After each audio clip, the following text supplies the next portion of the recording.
வீட்லயே BP check பண்ணிக்கிறது இப்பெல்லாம் ரொம்ப சகஜமான ஒண்ணா மாறிடுச்சு. ஏன்னா கடைகள்ல கிடைக்கக்கூடிய அந்த டிஜிட்டல் மிஷின்ஸ் நாம ட்ரெடிஷனலா கிளினிக்ல பயன்படுத்தக்கூடிய ஸ்பிக்மோமேனோமீட்டர் மாதிரி ரொம்ப நல்லா வேலை செய்யுது. சரி, யாரெல்லாம் வீட்ல பிபியை செக் பண்ணிக்கலாம்?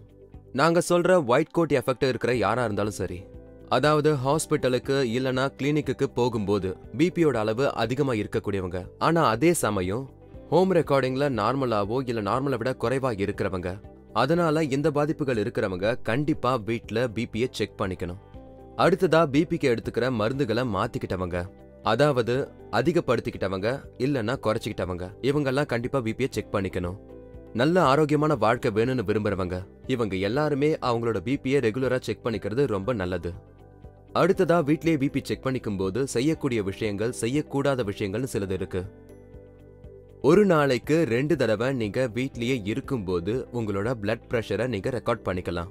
குறிப்பா ஹைப்பர் டென்ஷன் இருக்குன்னு கண்டறியப்பட்ட அந்த நபர்களோட ஆரம்ப நிலையில காலையில ஒரு முறையும் ராத்திரியில ஒரு முறையும், முக்கியமா அன்றைய நாளுக்கான மருந்தை எடுத்துக்கிறதுக்கு முன்னாடி, பிபியை செக் பண்றதுக்கு முன்னாடி செக் பண்ணிக்கிற அந்த நபர் சிறுநீரை கழிச்சிடணும்.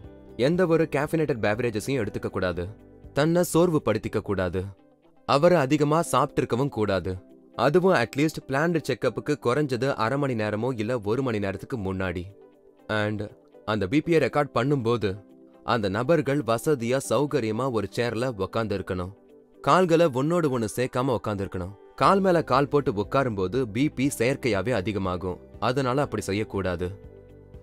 ரெக்கார்டிங்க செஞ்சு முடிச்சதுக்கு அப்புறமா உடனடியா அதை குறிச்சு வச்சுக்கிறது நல்லது.